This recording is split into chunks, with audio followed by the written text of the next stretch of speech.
There is quite an important story here about Download Festival changing up the accessibility details. Now, I know a lot of people rely on the accessibility to even have any sort of experience at Download.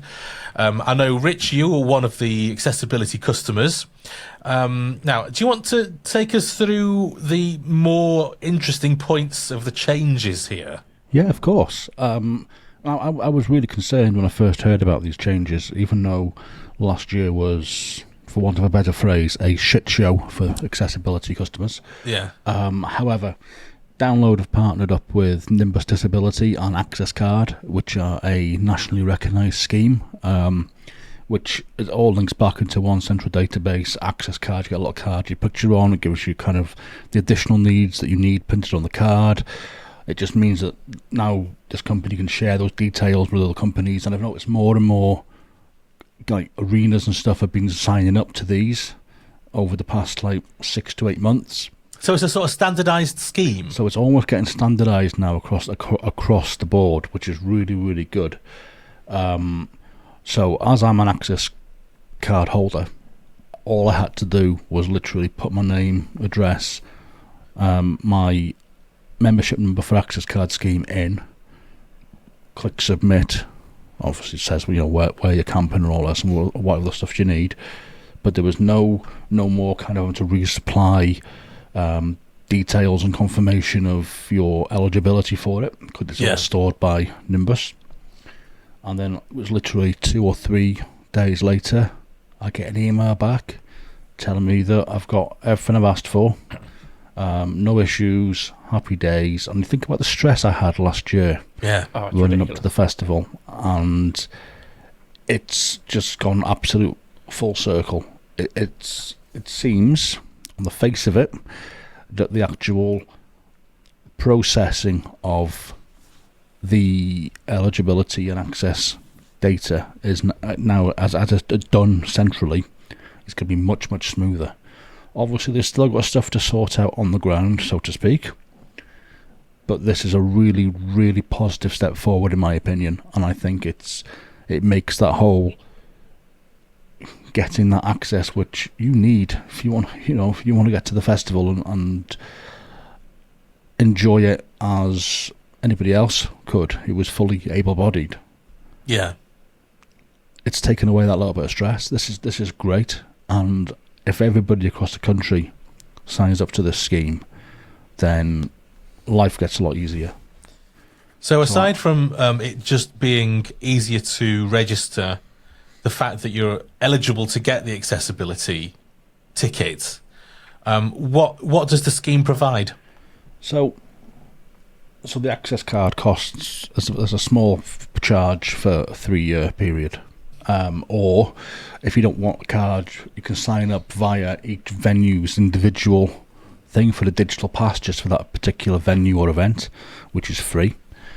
But what it does is it allows you to be able to, and it's wrong to say you have to prove this, but prove that you need to have an essential companion with you to carry out your day-to-day stuff, to prove that you can't stand or walk very far, to prove that you need accessible toilets, to prove that you need support with hearing if you've got hearing loss, or sight if you've got vision loss, and it's all there. You don't have to explain it, because now you've got this product which takes away a lot of that confrontation and a lot of that issue. So straight away from my access levels, I'm not going to go into my personal situation too much, but straight away there was no kind of you're not having access platform, you're having the raised platform.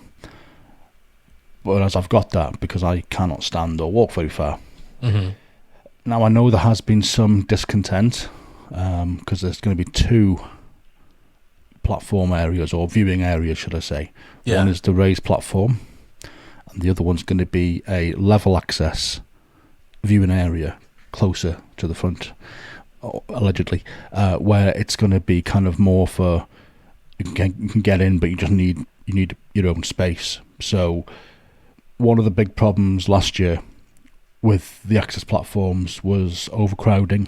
Oh yeah. And people not being able to get onto the platforms and people queuing. It was dangerously busy, wasn't it? It was dangerously busy, and that's where the joke is. If I'm saying I can't stand up for very long, and I'm having to stand in a queue for an hour. In a queue, yeah, it's ridiculous. Yeah. So what that's doing is it's making a bit more of a level playing field for everybody. So the people who require a raised platform will be getting the raised platform. People who require a separate area on ground level will be given that access. So everybody should still be happy because they'll still get the access which they need to enjoy and visit the festival. Is all this in response to all the complaints that were made about the accessibility for last year, do you think? I mean, initially I thought yes. However, with so many of the venues now going down this route with Nimbus Disability, is it just going to become the industry standard? Mm-hmm. I think it's probably a bit of both. The big thing they've got to get right is if they're putting these extra things in to get rid of the issues that they had last year, they've got to get it right first time. They've got to make sure they are 100% shit hot on this, and that they've got the staff and the volunteers to actually run these things, and to keep the access customers safe.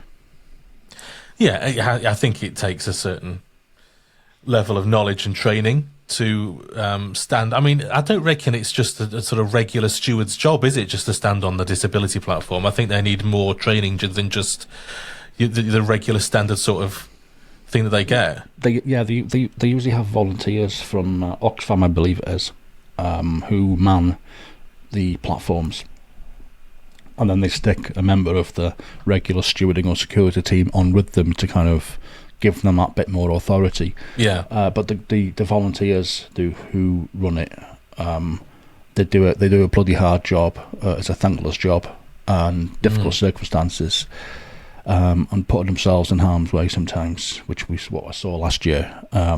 So yeah, I've got a lot of respect for the volunteers that do run it.